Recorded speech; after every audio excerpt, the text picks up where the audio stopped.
সরকারি দলের লোকেরা চাঁদাবাজিতে জড়িয়ে পড়েছেন, এমন অভিযোগ করেছেন জামায়াত আমির ও বিরোধী দলীয় নেতা ডাক্তার শফিকুর রহমান। তিনি বলেন, চাঁদাবাজির কারণে পরিবহন শ্রমিকরাও হয়রানির শিকার হচ্ছেন।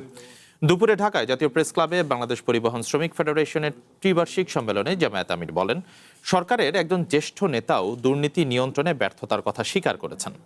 এমন পরিস্থিতিতে সরকারের নৈতিক অবস্থান নিয়ে প্রশ্ন তুলে তিনি বলেন, জুলাই গণ আন্দোলনের অর্জন কোনো ব্যক্তি বা রাজনৈতিক দলের নয়, এই অর্জন দেশের 18 কোটি মানুষের।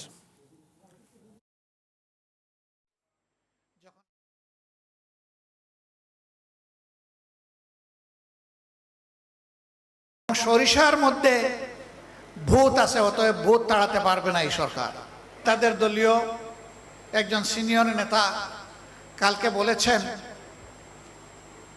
যে আমরা হতাশ, 5 মাসের এই সরকারের সময় দুর্নীতি বন্ধ করা যায়নি, বরঞ্চ দুর্নীতি বৃদ্ধি পেয়েছে। তারেক রহমান সাহেব প্রধানমন্ত্রী, তিনি চান না, অথচ দুর্নীতি সবাই করে, এটা কিভাবে হলো? আমরা দেখি তার ইশারায় সব কিছু চলে, তাহলে তার ইশারায় এটা বন্ধ হয় না কেন?